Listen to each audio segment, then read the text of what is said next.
Hi, my name is Tomasz Pruski, and I'm a senior level designer on Sniper Ghost Warrior 3. In this video, we wanted to show you something cool a lot of you guys were asking for, and that's challenge mode. The highest difficulty setting designed for the most demanding snipers out there. To show you what you can expect from challenge mode, we're going to play one of the many side missions available in Sniper Ghost Warrior 3. The side missions are divided into several exciting storylines, all related to the Rotki Lions, a resistance movement fighting for their homeland. In this one, we've received intel from one of their agents about an old military base with active payloads, located in underground silos. The Separatists are planning on launching them at strategic locations to cut off the region from outside help, and we have to stop them.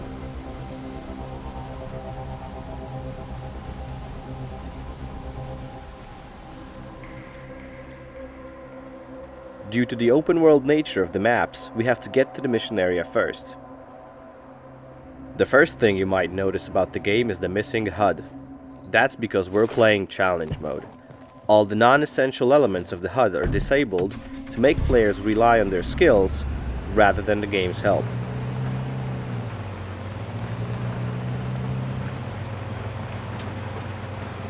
The game's settings will let you customize which HUD elements will be visible in the game.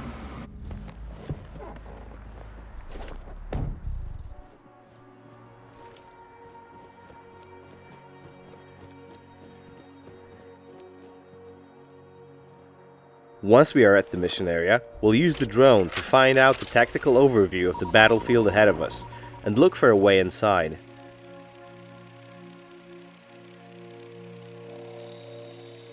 One of the most important aspects of planning our strategy will be enemy positions. But we're playing challenge mode, so it's not going to be that easy. The drone will tag our enemies, but when we call it back, the tags will disappear, so we'll have to remember their positions. When we know where the enemies are posted, we can secure our way inside with the sniper rifle. We can use the bipod to stabilize the weapon in prone position and have larger aiming angles. Before pulling the trigger, we'll adjust our instruments to line up a perfect shot. We zoom in on the enemy and check the distance. We'll set the scope elevation accordingly to compensate for bullet drop, use breath control, and take the shot. The red wind bar will tell us how far the bullet will be pulled to the side. We have to aim for the head because the armored enemies in challenge mode can withstand a chest shot. We can switch to armor-piercing bullets to make sure we do some extra damage. But we can only carry a limited amount, so we'll have to make each shot count.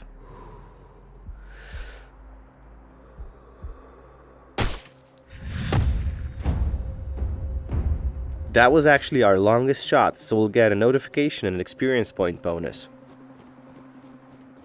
Once we've sufficiently weakened the enemy defenses, we can start making our way towards the outpost. This one is fairly far away, so we'll jump in the car.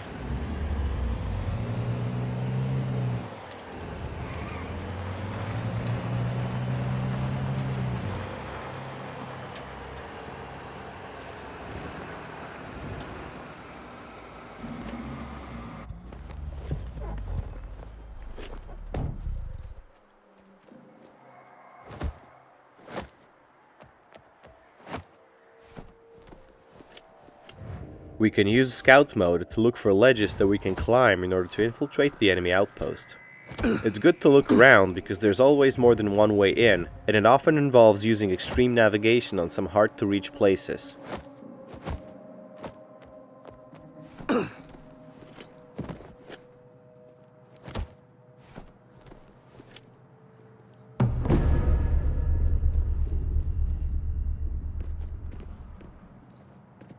I'm in the base, Frank. There are 4 missiles here, for fuck's sake. Fuck. Get to the silos and upload the virus. Quick. Right.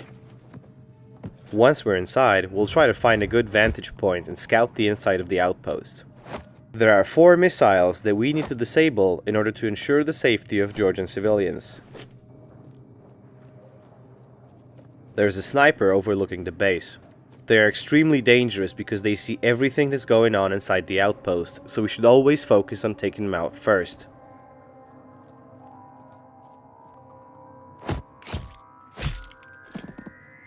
We need a tactical update, so we'll use the drone to scout the inside of the base. As you can see, the compound is actually a huge location, so we should really do our best to locate all the enemies.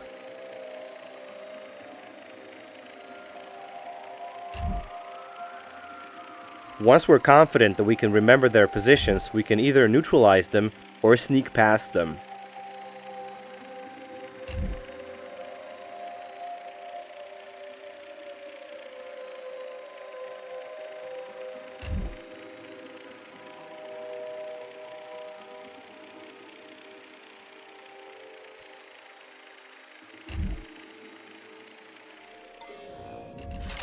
We take care of the sniper and search his body for useful stuff. We can obtain trading goods and sometimes consumable objects like healing items or grenades.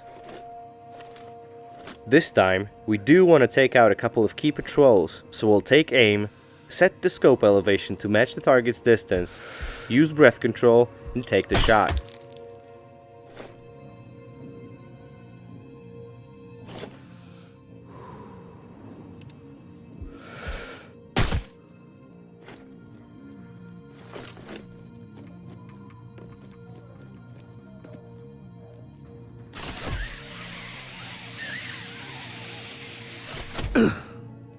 We'll want to hide the body of the last target because it's fairly close to the patrol paths of other enemies, and we certainly don't want to raise an alarm.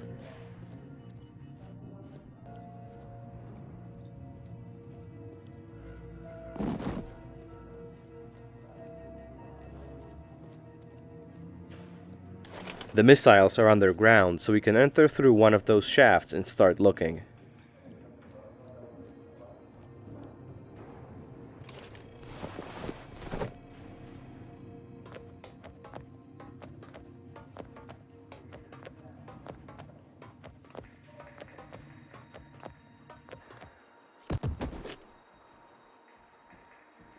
We've entered the silos right next to one of the missiles, so we can upload a virus that will render the first one unusable.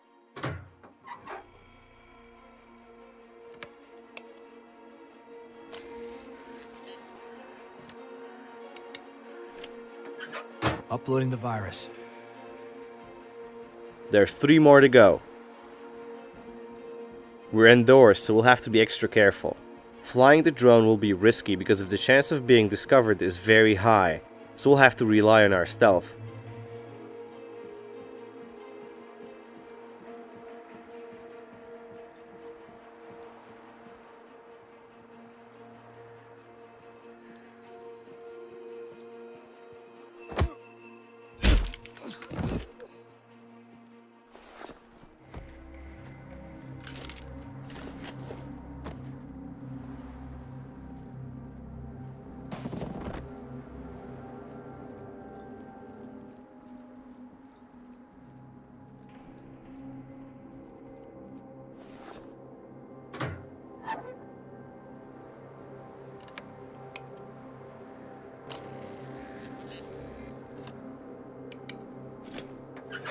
The virus is coming to the second missile. We're halfway there. 2 more missiles to go.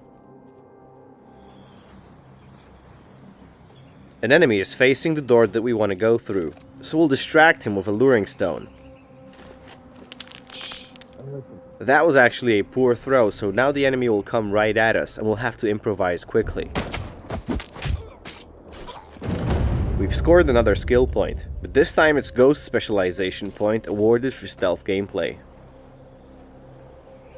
In challenge mode, the enemies are more perceptive than normally, so being careful is always a priority.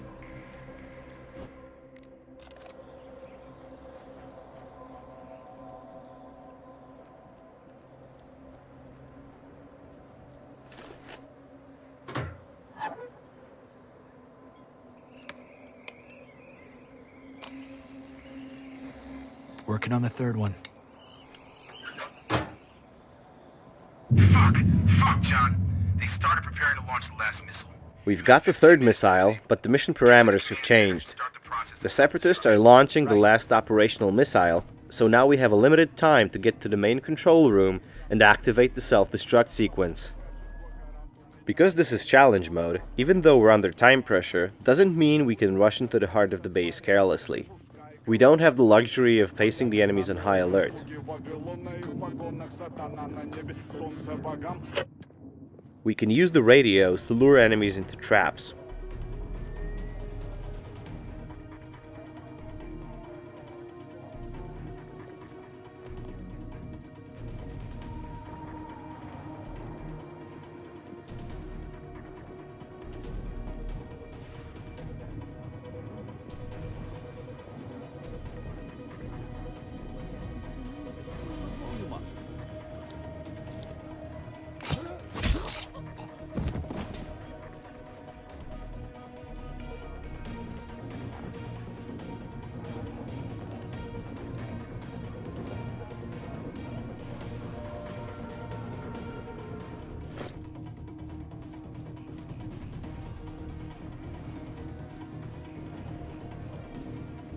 There's a heavily armored enemy patrolling the perimeter.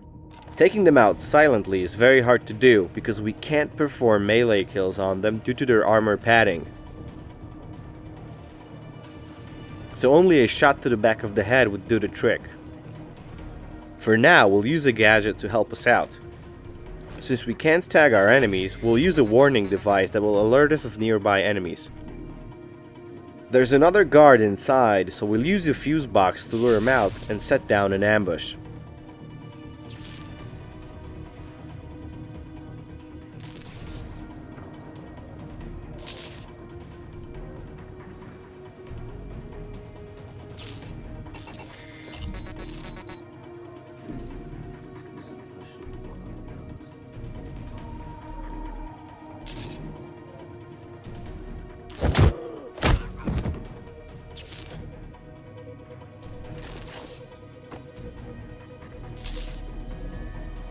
Once he's out, we'll still have to hide his body to avoid detection.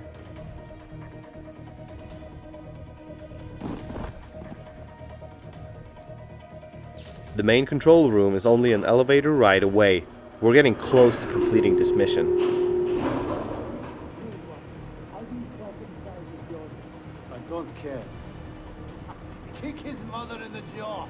There's two guys in the doorway. It would be extremely risky to try and rush them, so we'll use a flashbang grenade to daze them.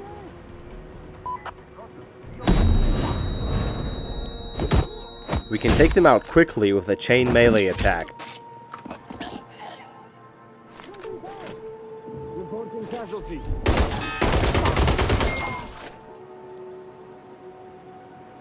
I'm in the command room. Fine. Find the main computer and start the process of self-destruction. Hurry up. Once we're in the clear, we activate the self-destruct sequence and hope that'll do the trick.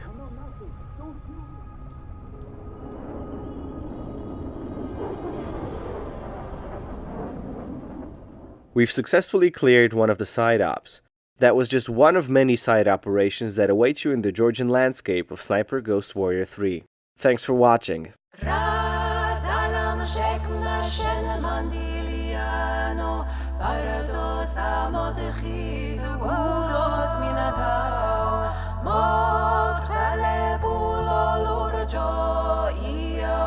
Pirim zis toali